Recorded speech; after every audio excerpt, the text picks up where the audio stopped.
Good evening, everyone, and welcome to tonight's webinar, Avoiding Financial Pitfalls and Preparing for the Future.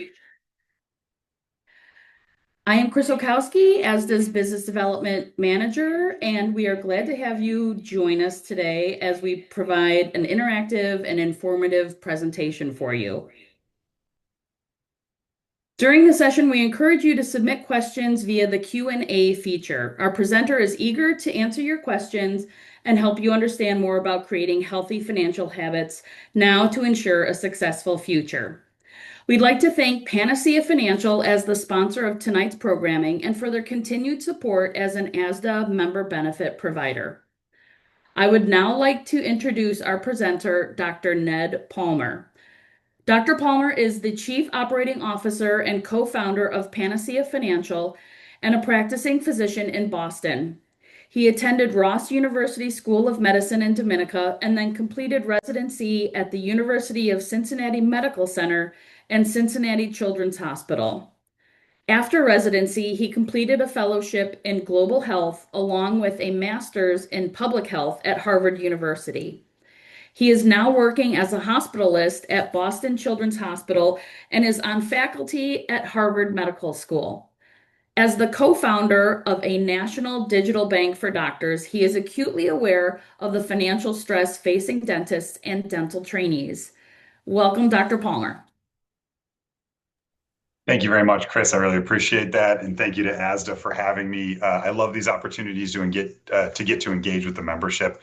So thank you again for having me. Frankly, this is a gift for me. Are you seeing everything okay? All right. Okay. Fantastic. Well, all right. Awesome, Chris. Thank you very much. As Chris mentioned from a programming note, please feel free to drop questions in the chat. We love to hear them. I love to make this as dynamic as possible. We've all been through loads and loads of school, and the last thing we want is just somebody else rattling on the same overslides and kind of talking at you. So please feel free to ask questions. As we go through this, I'm going to share information about my story, how I came not just to Panacea, but through my career as a doctor, even still in my career as a doctor, and frankly, some of the financial mistakes I've made along the way that I definitely don't want you all to make. I want you to learn from my mistakes, and as always with Next Generation, be smarter and better than I was, and not do what I did. But first and foremost, you're here on a Tuesday night, late into the evening, depending on what time zone you're in, but for most time zones, here trying to educate yourself, and that is really wonderful. Thank you so much for coming. I love that commitment to how you're investing in yourself and trying to understand this information better specifically. First and foremost, before we get started, I do need to disclose to all of you that I am an actual doctor. That is true. But I am not a financial advisor. I do not have an RIAA. I don't have a CFP or a CFA or any of those other fancy letters after my name. I have an MD, and that's it. So I do not have anything from that regulated realm of things. And please don't construe anything that you hear tonight to be specific investment advice. That would be probably bad for both of us, me from a regulatory standpoint, and you all, because I'm not particularly good at recommending specific investments, more strategies that you should follow. So I do want to spend a lot of time tonight talking about how physicians make decisions. I think one of the most fascinating things is we've been unpacking finances for our community of doctors over the last several years that we've been doing this at Panacea, is we really have almost gotten to a place of trying to understand the psychology of your finances and the psychology of debt and your management strategies. Now, many physicians we see make these same kind of common mistakes, and we want to talk through them and help you understand them to recognize these things in ourselves. Like what kind of psychology and what approach am I having to this? And is it the right one in this situation? Or what are my blind spots as a result of this? Now, we see these things too very commonly mistakes, right? And not one is not better than the other. These just both exist as pathologies as people go to understand their finances. First, they ignore them. They're hard, they're boring, they hurt. It's a lot of what, frankly, I did with my own student loans is I just kind of put them to the side and ignored them. That's not the best way to approach it. It feels like the best way at the time, right? Just ignore your finances. You'll figure this out. You'll have a paycheck eventually. It does not help you in the long run. And a little bit of time investment and a little bit of knowledge investment early on can really materially change your financial health at different positions through your career. Now, the other side of things that we see, and now typically this we see from some of our more procedural minded colleagues, if the stereotypes hold true, is that they assume that they're experts, right? They're truly the master of their domain. They know every single thing there is to know about this specialty, about this procedure, about this technique, about whatever it is. And so, of course, they are also experts of finance. They're experts of investing, and they know more than anybody else. We see this all the time. Like I said, these two are not better or worse. Now, the one on the right can sometimes be a little louder. I have heard some of the worst financial advice that I've ever heard in my entire career is almost always around the proverbial water cooler, is doctors hanging out giving other doctors advice. And it's invariably somebody who assumed they were an expert. They may have even gotten lucky once or twice and done well on things like real estate or day trading or investing, but then now kind of carry that mantle of, though, everything that they touch is gold. And I think we all know that that is both statistically untrue and also quite demonstrably untrue in many cases where people are investing. So the next really big piece of financial psychology that I want to address right up front is the Dunning-Kruger effect. This is very popular now. This is about now, I think, about a 30-year-old study that was done. Dr. Dunning with his research assistant, Mr. Kruger, who at the time did not yet have his doctorate, they put together a research study on this effect. And there's actually some amazing cases on what actually came to grow into what is the Dunning-Kruger effect, including maybe my favorite story of a guy who rubbed invisible ink all over his face and then robbed a bank thinking it made his face invisible. So there's some incredible stories when you peel apart the actual raw materials that went into Dunning-Kruger and kind of how they understood the human psychology here. But this follows humans through any new venture, any new thing that you're learning. And so it's an important thing to recognize in yourself, in that the peak of Mount Stupid happens early when you're trying something new. Some people have often ascribed this to beginner's luck or some other version of that. But Dunning-Kruger really formalized this, that it's the beginning of right before you drop into almost your nadir and the lowest point in your understanding of a subject matter. And so you might get lucky one or two times in there. I similarly have played around with trading or day trading or some things like that, and I've hit and I've made a couple of good investments, and then almost immediately lost everything on my subsequent investments because it turns out I didn't really know at all what I was doing. And so I really had to, remind myself to check myself about these things. So Dunning-Kruger has come up very, very, very much in the news recently, but it's still an important psychosocial construct for whenever humans are learning a new thing and leaning into a new area that they're not previously comfortable with. Now, one of the other big things that's so important as you continue to grow as dentists is to continue your financial education. There is a mountain of information out there now, and it's easier and cheaper than ever to consume this content, which is fantastic. It means that there are specific investment strategies that match your psychology. There's even specific investment strategies for what type of doctor that you are, or even what type of doctor with a specific investment strategy that you are. The prudent plastic surgeon there in the middle, Dr. Jordan Frey, he writes for a wide variety of different doctors that all kind of share one investment strategy. Physicians on Fire, very similarly, started by an anesthesiologist, but really is for a lot of people who are very interested in the FIRE movement, which is financial independence, retire early. So it's now such an evolved field that you can get combinations that really look like you and people speaking directly to you. Unfortunately, it's really always important to understand that there are charlatans out there who will try to sell you a thing and who will try to trick you. They know you're dentists. They know you're going to be high earning. They want to get in with you early and they want to establish themselves as a source of trust.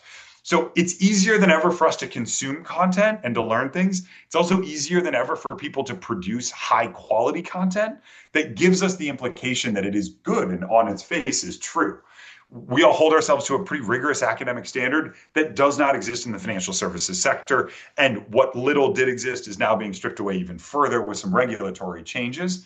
And so if somebody's selling you something and it's too good to be true, it was probably always too good to be true. It's almost definitely too good to be true right now. And so I just want you to have a high degree of skepticism so that you approach the industry more as an informed consumer. And the other piece is that for a lot of us, on top of that, there are headline driving investments. Now, I was going to say these are aged, but GameStop is back in the news again. Dogecoin and crypto are back in the news again. Robinhood is back in the news again. We started giving this stock in 2021, right after the GameStop blow up, and we kind of thought we'd have to trade out these slides. But even still, there's still these peaks and dips to these stories. But the reality is every one of these, either crypto has created lots of millionaires and frankly a couple billionaires, I think as well. GameStop created a lot of millionaires. There were far more people that have lost on both sides of that than have won. And then Robinhood specifically has made it easier than ever to socialize trading or democratize access to trading for free of complex financial instruments. That's a good thing, and I actually do believe in that. But without with an education gap, excuse me, and without some kind of barrier to make sure people are well trained before going into it, far more people lose money on Robinhood than make money. Just as full stop as a rule. And the reason that all of these are so challenging for doctors is timing the market when you're doing these day trading activities requires that T word, time. And I don't know about all you, but that's an asset that I have the least of every single day. And I imagine all of you going through school right now, preparing for your next steps, preparing for your next exams, even preparing for a job, for practice ownership. You're not going to be in your app second to second, minute to minute. You're going to be in class. You're going to be doing clinical encounters. You're going to be doing procedures. And so you can have the right investment and be wrong in time, and it's the wrong investment. And you will end up losing considerably as a result of that. And so for a lot of us as doctors, really this day trading or this idea of day trading is very toxic and something we want to be very careful about. Now, we always talk about kind of like our three-layered strategy of our order of priorities here. For anybody who is familiar with Maslow's hierarchy of needs, we adopted the pyramid model from that because it's a comfortable metaphor of what we need. Now, at the very bottom of the pyramid there is you always need a foundation of protection. You need things to protect really the most important investment you've made to your in your life so far, which is everything above your clavicles. If you at this point have spent hundreds of thousands of dollars on your dental education, I spent $315,000 on my medical education. That's the biggest investment you've made to date for almost every single person doing what you're doing or going through what you're going through. If you bought a house for $300,000, you have to have insurance on it. Investing in our brains is one of the weird areas where you can put in hundreds of thousands of dollars of investment into your brain, and you're not obligated to carry an insurance instrument on it and make sure that you're able to generate income from that for the rest of your life. So it's something we always want to be thinking about is that protection layer. It's not to be scary or to be filled with doom. It's your biggest investment. Your biggest investments should always have an insurance policy behind them because we can't always control for what comes. Now, our middle tier tonight, and is going to be most of what we talk about when we transition here really into the meat of it, is planning, right? That means a savings plan. So how am I putting money away? A student loan plan. How am I managing that biggest debt that I have? Retirement planning, which is kind of tied to your savings plan and what instruments are available. Debt planning and then investment planning as well. And then sitting there at the very top, as much as I'd love for our talk to focus on that tonight, being able to play, right? Being able to enjoy yourself, taking your family on vacation, getting luxury items. Perhaps you go on vacation or even buy a vacation property. All of these are very manageable through your careers as dentists, provided that they sit on top of this other structure. If you invert the pyramid and you prioritize playing, you prioritize, your travel and your luxury items, you can end up mid-career or late career very unstable and find out that you're really not in a particularly strong wealth protected standpoint. And so you might have had a lot of fun for the first couple of years, but you're now going to have to be putting in a lot more work in terms of getting your life back in financial order. And that's not what we want for you. It's much easier to get some of the things set up correctly up front and then just let them play out in the background. And then you'll be able to add on these other items to let you play. Now, one of the other big things that comes up with doctors everywhere, dentists especially, even more than our veterinary and medical doctor colleagues, are employment contract issues that are really important to understand and to maximize your income. This employment contract it's an amazing moment when you get it for the first time, when you're transitioning out of school, if you're taking a job directly out of school, or if you're taking a job out of residency or fellowship. You're going to go from either no salary, negative salary, potentially you're spending $100,000 a year on school, to somebody's going to hand you a contract with your name on it that may have several $100,000 salary in it. And the people on the other side of the table across from us know what is happening to you psychologically. They know that you see that number and you go, oh my God, I can eat. Oh my God, I can make my car payment. Oh my gosh, I can go on vacation. I can take my family out. I can do everything that I've wanted to do that I kept having to tell myself not yet. And they know that you've already seen that number and jumped to what you're going to do with it and that you have an emotional connection to it. And that makes you less likely to negotiate on your behalf because now you're scared to lose something. That's the psychological component to it.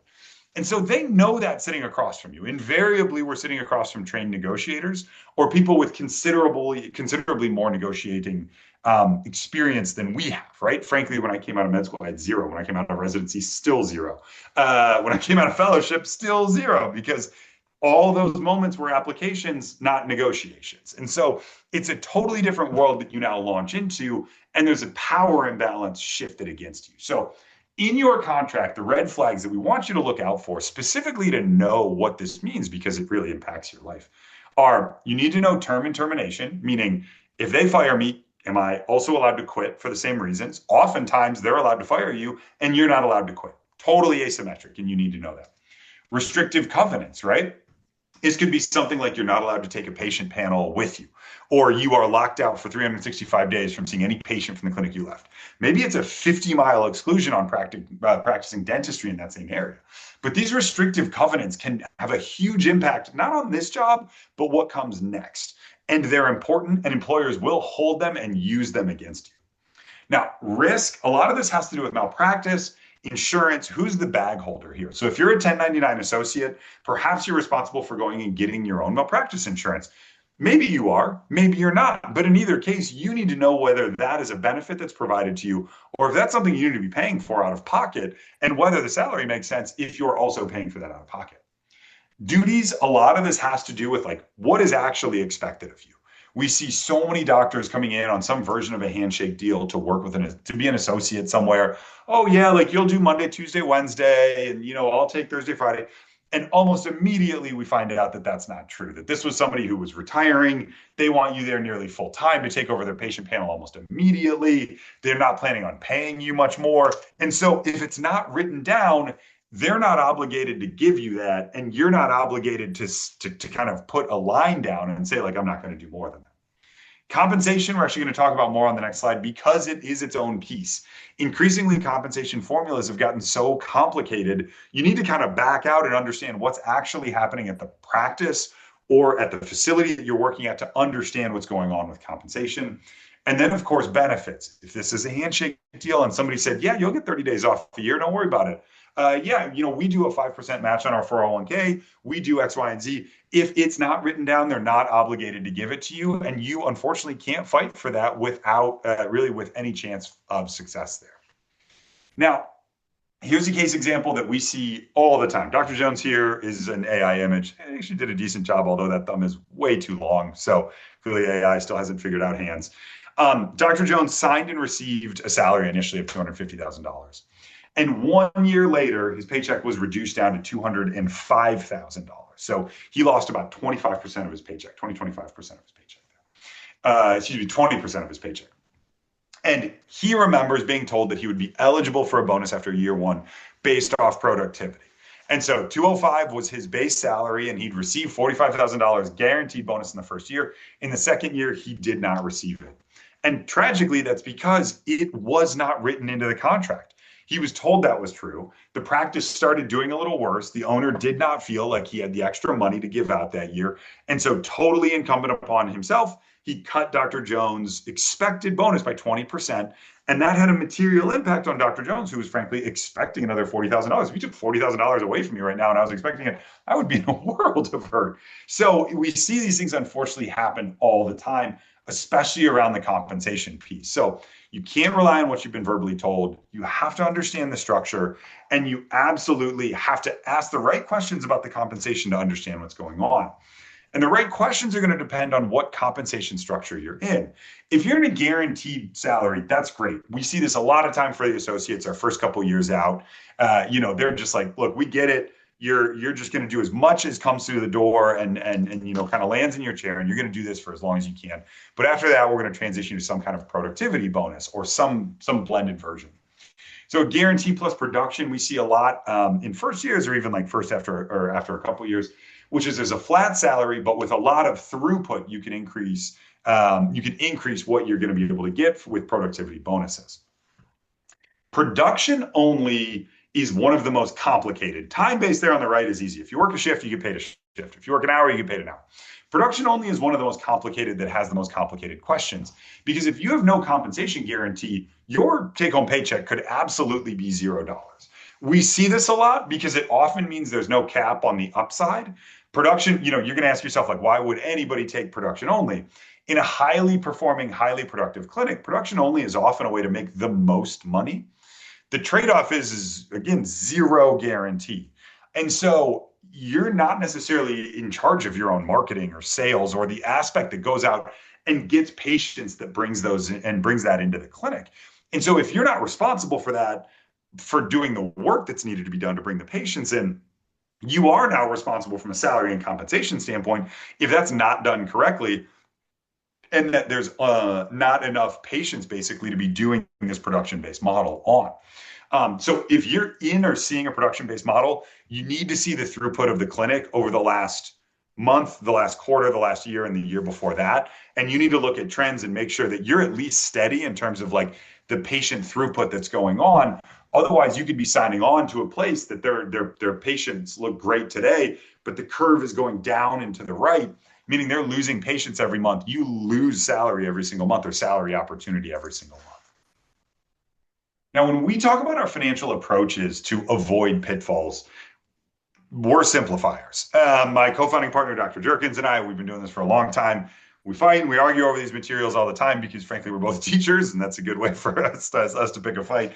But what we've got it pared down to very purposefully is that for most doctors, there's a series of basically 6 steps with 1.5 step, if you're interested, that can set you up on a good path and strategy that move with you through your career and are frankly just generally good advice. And so we're actually going to walk through each of these steps here and talk about, what you need to do and dive into each of the steps a little easier. But this simplified financial approach is kind of what we recommend pretty much for everybody throughout your career. You can continue to follow these steps. So to start with, we always talk about living below your means to generate savings. Now, what I don't want you to hear this is I don't want you to hear this as the don't buy that cup of coffee from Starbucks or don't get that thing that brings you a lot of joy. I don't want you to hear this and think that we're recommending you live with a monk's-like asceticism. That's not it at all. It's one, recognizing the psychology of happiness, and 2, recognizing that with understanding that, you're going to be able to spend money on things that matter to you and bring you a lot more value than that dollar value can really recognize. Maybe that $2 or $5 cup at Starbucks just saved your day one day. That brought you a level of happiness you did not think, a cup of Starbucks could, but it did. I've had those days. We've all had those days. That's a completely, not just fine expense, but that's a wonderful expense. That's an investment in your happiness again, an investment in things that bring you joy. So one of the concepts that we talk about here is the hedonic treadmill, very well described in happiness literature and frankly, like the literature of how people experience and feel joy. What happens is you buy something, right? We've all done this. We buy a new set of headphones, a new phone, a new watch, something that brings us happiness. We saw a shiny object and we bought it. That makes me happy, right? I like my new phone for a bit. I like my new watch for a bit. It's very fun. It's got new bells and whistles. I'm really excited about what it can do. However, after a couple months, right? Like it gets dinged, it gets chipped. I'm saying, the new features aren't really there. I've stopped playing with it. We're into more maintenance mode now. So that's now we're adapting to that happiness. I now see something else, right? The next version of the phone came out. The next version of the watch came out. Some other thing popped up that we're interested in, and we see that. And now, because we've triggered this moment of buying makes us happy, we now have want, right? We've stimulated dopaminergic pathways in our brain, which provide us this feeling of want, of desire. And so you go back into the cycle again. Again, I always want you to think of the psychology of this. We know this because the other side knows this, right? People selling things to you know this. And they know it better than I do and better than you do. And frankly, at this point, with all the data that they have on us with phones and social marketing and everything else, they know this to a level where they know the specific moment that you're experiencing want. They know the specific triggers of what it is that you're sending out into the world that says, I'm kind of looking for a new phone right now. And they know how to take advantage of that. So one of the other psychological constructs is that happiness is a set point. We tend to revolve around a certain level of happiness. Now, major events can kind of have resetting events on us. I'm not going to say that that doesn't happen. But typically, what researchers have looked at over the course of people's lives, without major or devastating events or having those excluded, your level of happiness remains relatively constant. So, this is almost another view of the hedonic treadmill of you have a positive event and you kind of come back to normal again. And you have another positive event, and you come back to normal. You have a negative event, you lose your watch, you lose your phone. Heaven forbid something happens, you ding up your car. That's a negative event. But you get through it and you come back to what's probably a baseline level of happiness. And so these things that we think bring us joy, we've been told that they bring us joy, we've been told that they make us cooler or smarter, don't in the long run. The third major psychological construct I want to talk about is lifestyle creep. We going through the training program that we did, the extended amount of schooling of if you're going into these training programs, residency or fellowship, if you're obligated to do that, that means you're anywhere from 5 to probably, in reality, probably 10 years behind your matched peers. If you think about somebody that you went to undergrad with who went out immediately into the workforce and started working, they've got a 10-year potentially head start on you, meaning they're going to have accumulated wealth at that time, which means maybe they do have the boat. Maybe they do have that Tesla Roadster. I'm from Detroit. That's Eminem's house when it came up for sale. It was funny. You listed on Zillow. That just made me laugh, so I always like to include it. That's a private school all the way on the right there. Lifestyle creep is a real thing because you're going to see other people your age. My first real paycheck, I was 36 years old. That was the first time I got a real paycheck. I worked before going to school, but to be 36 and get your real paycheck for the first time, and I look around at these people I've known almost my entire life, and I'm like, oh, what other things that 36-year-olds have? And you're like, oh God, they have so much more than I do. They're so well established. So it gives you this desire to chase that, and you can get behind on that very quickly from an expense standpoint.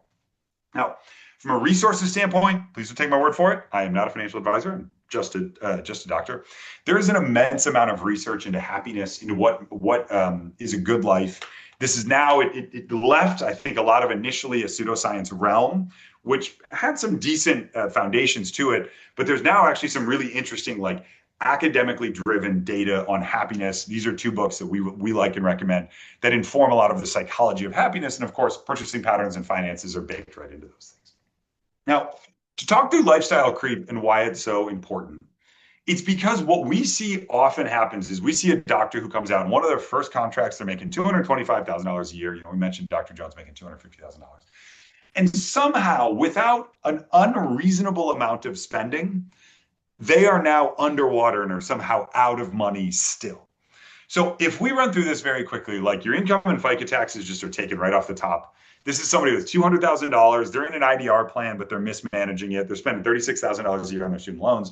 They're in a $350,000 home, which depending on where you are in the country is either never going to happen if you live or work in Boston like I do, or is frankly like kind of a rubbish home or a trash home you would want to live in. Like $350,000 is not an unreasonable home, all that to say. Cash for car payments, car insurance, going out on a $10,000 vacation once a year if you have a family, eating out $50 a week, which is not that unreasonable. You can really get underwater very quickly.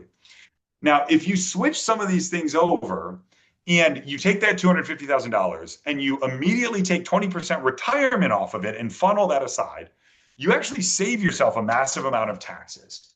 By managing your student loans better, you can have how much you're spending out of pocket. With a $350,000 home, you can actually reduce that even further. Sticking with your used car for a couple of years instead of going up to a car, not to a car, but to a new car.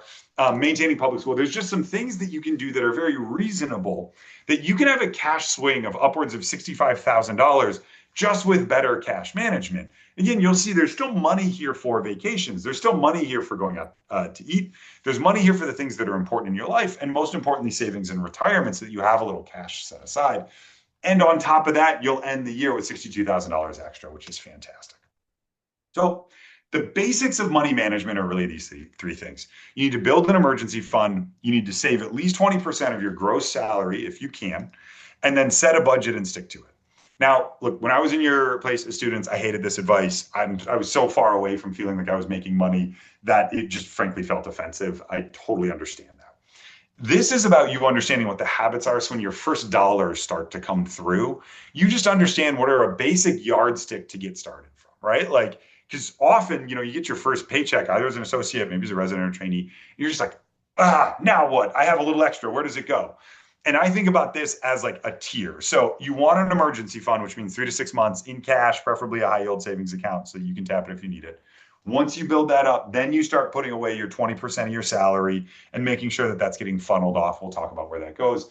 And then just globally, you want to be setting a budget and stick to it. Now, your salary and your paycheck are wildly different, unfortunately, usually by about 40 to 50%, depending on how you're paid in this country. But one of the most important things for those of us with student loans is to understand adjusted gross income there that's highlighted there in the middle. Your salary is everything that the company is paying you. Now, before really any of that money goes to the IRS, you can take out things that are beneficial for you. The IRS wants to incentivize these behaviors.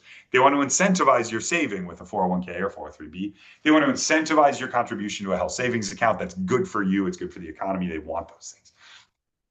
It's so good for those things that they're willing to not take taxes off those and let you put money into there without paying taxes.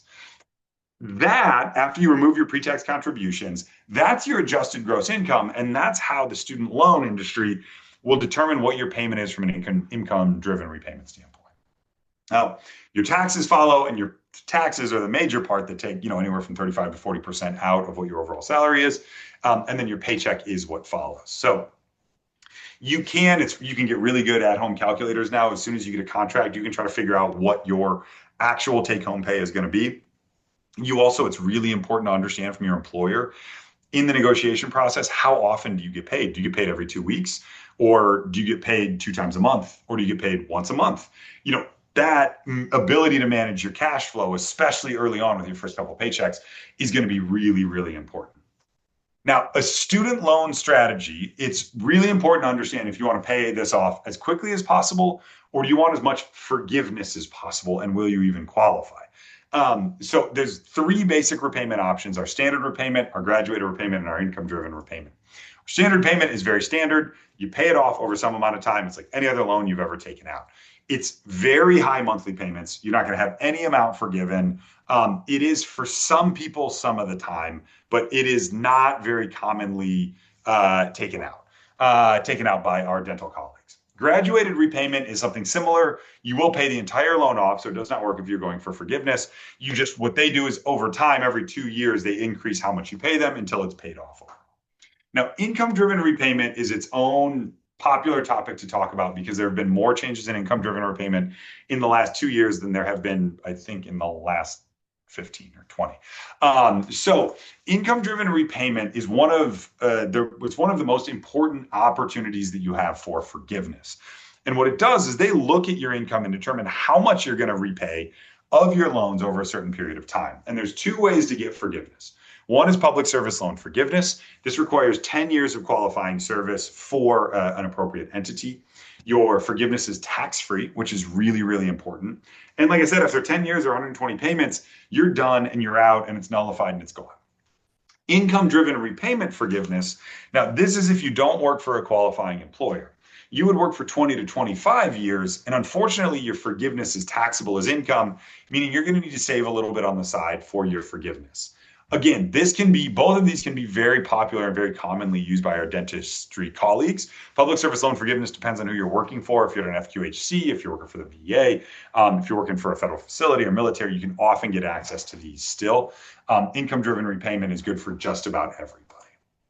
Now, when you have a loan repayment strategy, right? Tonight's all about strategy. You want to understand first, are your loans federal or private? Because oftentimes, like I had a mix of both. And they're going to be managed through different pathways. If I have federal loans, my first question I always want to ask is, will I qualify for public service loan forgiveness? It's the most important loan forgiveness program that exists in this country and probably will exist in our lifetimes in this country. If I want to pay off my loans really quickly, I want to look at the standard repayment.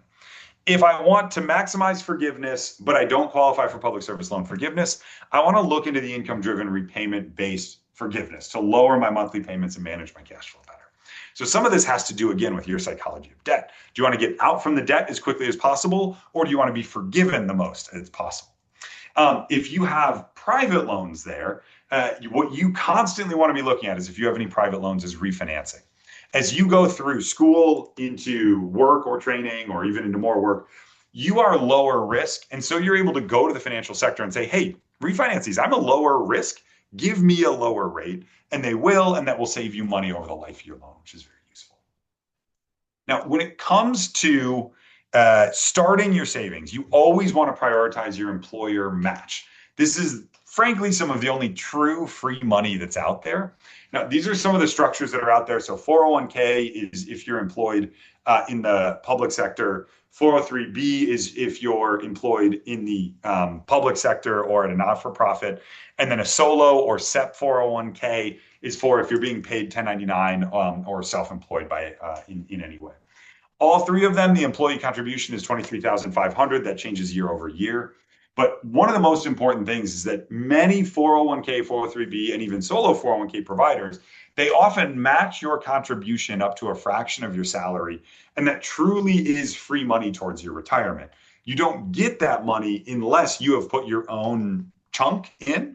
But you absolutely want to take advantage of this if this is available to you. Really, truly one of the only versions of free money.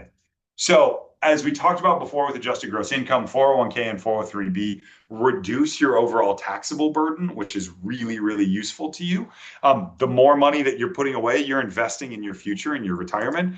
The IRS is not going to take any of it right now, and that's fantastic. As always with investing in, frankly, any compound formula or compound mathematical formula, the earlier you start, the better. Now, this just shows three different people representing starting at 25, 35, or 45. So if you can think ahead to how old you'll be when you start bringing in your paycheck, like you're going to want to think, which of these lines am I going to fall on? Probably almost none of us are going to be on the 25-year-old line. Now, this is a good example of two people who one started investing at 25, the other began investing at 40.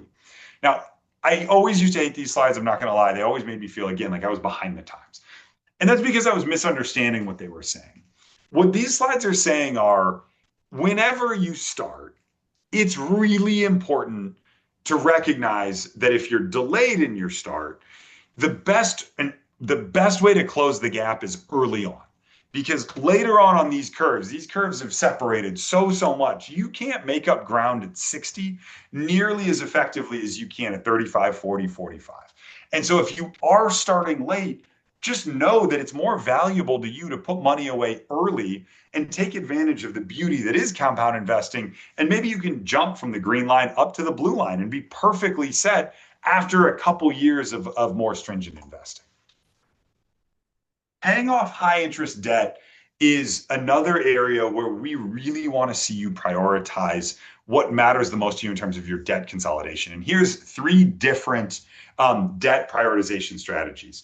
Now, a debt avalanche is the best financial approach, but it can be some of the most frustrating. You focus on paying off your highest interest debt as quickly as possible. If that's also what some of your biggest debt is, it sometimes feels like you're not moving very quickly. And so you don't get frankly, like a little bit of that dopamine hit and that enjoyment of what you're doing. So it's the best financial decision for you, but sometimes it's psychologically the hardest to deal with. Debt snowball, this kind of gamifies it a little bit and say, yeah, okay, so I have this really high dollar debt, but I also I have this Verizon bill from like a year ago. It's $100. They're still coming after me. Pay that off, clear it out, and just have one thing done, right? It's more of a cleanup exercise. You can check a whole thing off the list with maybe $50 or $100 if you've got some of these historical debts chasing you. I did with medical debt after I got sick. And so, ticking some of these off was actually very effective to me psychologically. Balanced in that is if you've got a little bit extra money, it's maybe sending half the funds towards your high interest debt and then half the funds towards your snowballs. So you get a little bit of the best of both worlds. You target your highest interest debt, you also get a little bit of that dopamine hit, recognizing your debt prioritization strategy is in place. Now, when it comes to debt management, unfortunately, we are still a FICO score driven world. You may see a lot of things in the news about how we're trying to get to a post-FICO world, and there's all these interesting tech players that are going to make FICO irrelevant. It's not going to happen anytime soon. It's what the federal government uses. It's what, basically any like big commercial lending opportunity uses. Like FICO exists and it's going to keep existing. So it's important to understand how you can manage yours, especially when you don't have that many things on it. When I was a student, I had maybe one credit card that my parents had co-signed, and then I started adding student loans really, really quickly, which screwed up my FICO score, but that was normal. So you want to understand where this is coming from. And the two biggest chunks that impact your FICO score are your amounts owed and your payment history. And so obviously for those of us like who took out student loans, I went from one credit card to now one credit card with 20 student loan trade lines on it. That really messed up my FICO score. Nothing I could do about it, but it meant that I had to keep everything else pristine to keep my FICO score in place. Now, payment history is really critical. If you can make any payment at all, it's always better to try to make a nominal payment or ask your bank for some kind of payment plan so they don't report out the delinquency. Now, the other things that FICO is looking for, are you asking for new credit? Are you out there in the market trying to get new credit cards? Because that might be a sign that things are kind of deteriorating and not going super well. And then how long have you had credit is really important as well, meaning, when I had one credit card, I looked great because I had one credit card for 10 years, I'd managed it really well. But then all of a sudden I added 20 new trade lines that were brand new, another thing that hurt my credit score. And so I needed to make sure that I tried to optimize through every other dimension that I can. A big metric that they're looking for is credit utilization, and it looks at it by each individual credit line item. So if your credit card is a balance of $2,000, but you can borrow up to your credit card, you're carrying a balance of $2,000, you can get up to, or you have a credit limit of $10,000, that's $20,000. Now, if you have a bunch of credit cards and one of them is $1,000 and it's maxed out at $1,000, even if all the other ones are totally clean, that credit utilization is going to report as 100% and crush your FICO score there. So you need to look at credit utilization across each individual line item that you have. Chris, do you have a question for me? Yes, Dr. I Palmer, we thought have you a might. question in the Q&A. An attendee would like you to go over the new repayment assistance plan, if possible. Absolutely. Thank you. So excellent job reading ahead. So RAP, or the Repayment Assistance Plan, is what we think is going to be one of two survivors in the income-driven repayment plans. And I apologize, I don't have a slide in front of me for it. Partly because RAP is not live yet. It is not slated to go live until July 31st of 2026. And there's going to be a ton of court battles between here and there.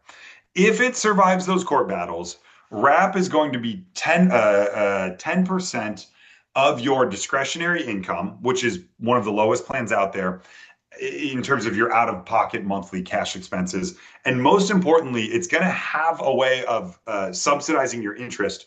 And so that if you're in the RAP plan, your loans won't continue to balloon. To use an example for me, RAP didn't exist. Obviously, it doesn't exist for any of us, but RAP didn't exist when I graduated med school. Neither did the SAVE plan, which was the other former plan that used to have an interest subsidy. I graduated, so none of us had an interest subsidy covered. I graduated med school with $315,000. I then went to 6 years of combination residency and fellowship. I added $100,000 of interest of my student loans accruing, again, doing totally normal things. I made every single payment. I did absolutely nothing wrong. But because I didn't have an interest subsidy, what I was paying every month was way less than what the actual interest was that was accruing. And so I was losing ground on those very, very, very, very quickly. And I ended up racking up an extra $100,000. So if the RAP plan survives the next 7 months, if it goes live in July of 2026, then I think it is probably unequivocally going to be the plan for almost all doctors like yourselves. That said, there's still some things that they haven't yet figured out, that we're waiting on some procedural guides from the Department of Education. So it is probably going to be the most attractive plan. But let me put the world's largest asterisk on that because it's a year out and I just do not know what it will finally look like when all that is said and done. But that's a great question on the student loan piece. As that gets closer, frankly, into the spring and into the summer, we're going to be working with our colleagues at Department of Ed and some other like student loan education places to make sure that like that's included in our guide and our guidance and recommendations. So we're still in the informational stage.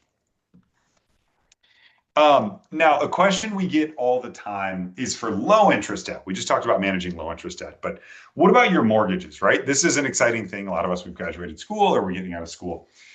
how much should I afford is really important because a loan officer at a bank is going to give you a mortgage that's as big as they can make it because they're compensated based off how big that mortgage was, not on your ability to repay it. They're paid off the size of the mortgage. And so when you're shopping for things, I want you to have in your head that my mortgage loan should probably be less than 2.5 times my yearly salary. So if I'm making $200,000 a year, then my total mortgage loan should be less than or equal to about $500,000 a year. Like I said, somebody will sell you $1 million house, and then they'll give you a loan for $1 million house, and you'll be underwater with it the first or second month, and they'll have all been paid, and so they'll go away and they don't care at all. So it's something that we see all the time in mortgages. Now, there's some different types of mortgages out there that are available to you. Conventional mortgages, which really require that like 20% down payment you hear about, your 80/20. Sometimes you can get it a little lower on certain qualifying cases. But typically you need to have a higher credit score. You need to be pretty well established to be able to get these things.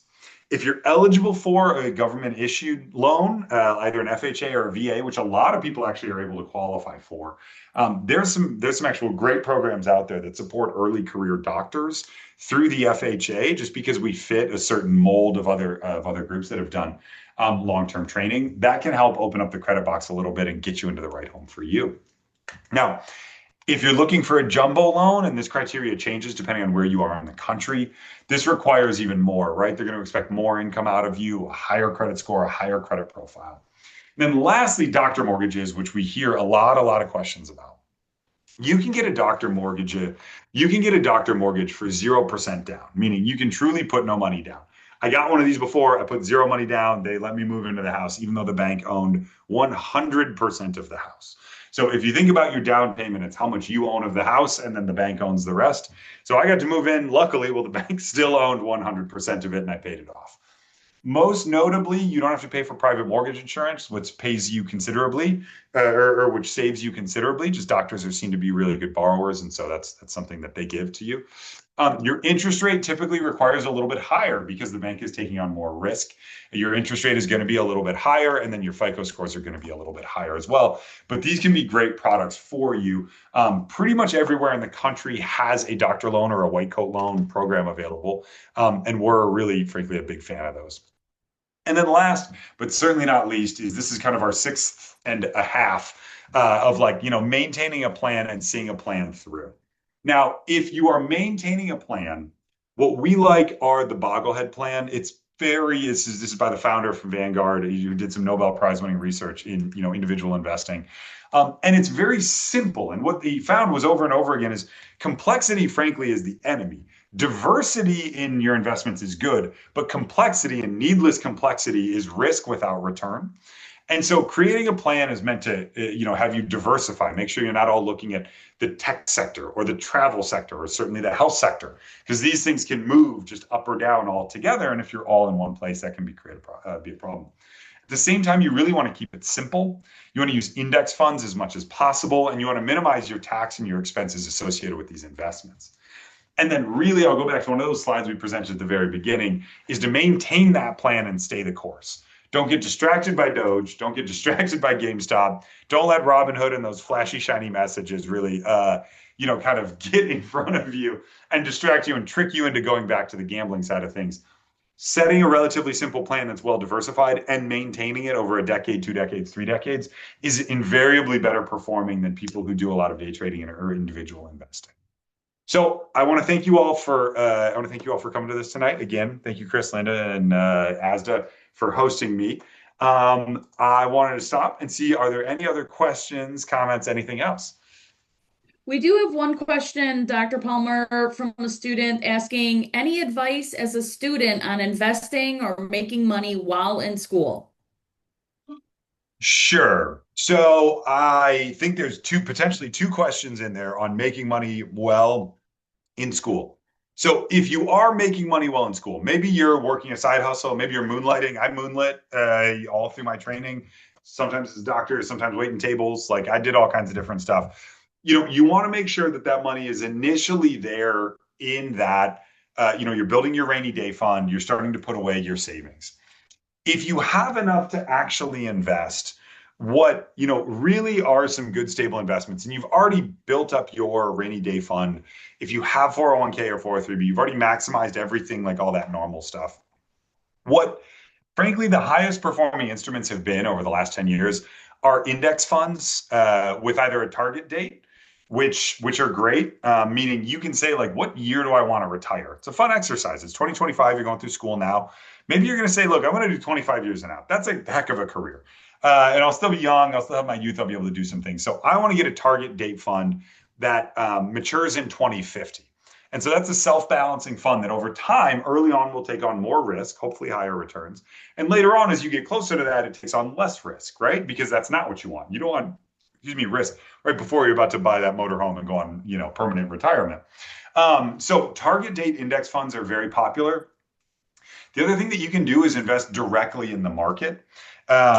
If you have enough money to hold it for a long period of time, meaning, money that you set aside can last as an investment for a decade or more, then investing in the market is probably one of the best things that you can do. Frankly, just buying SPY ETFs, exchange traded funds. Again, this is not individual investment advice. That's an example of one that you can use. But really, those are the most valuable. If you have money, you can set aside and leave aside for a period of time. Those are not good if you're going to need that money back in 6 months or a year. As we've seen, 6 months or a year, those can move considerably. But over 1 year, 5 year, 10 years, they're much, much more likely to be moving or like outpacing almost any other sector up and to the right, which is what we want. Great question. Great. So we're nearing the end of our time for this session. If anyone has any other questions, please feel free to put those into the Q&A feature now.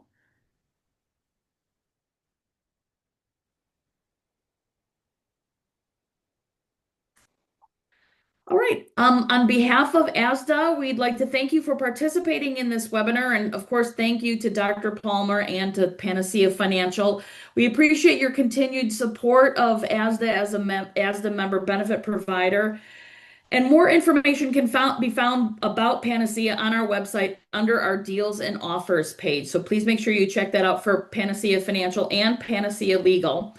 If you'd like to view this webinar again, it will be posted in 1 week on ASDA's YouTube channel and also saved to our webinar directory at asdanet.org under Programs and Events and Webinars. We will also send you a reminder when the webinar is available on the website. So again, we'd like to thank Dr. Palmer. Thank you for everyone that joined us, and have a good evening.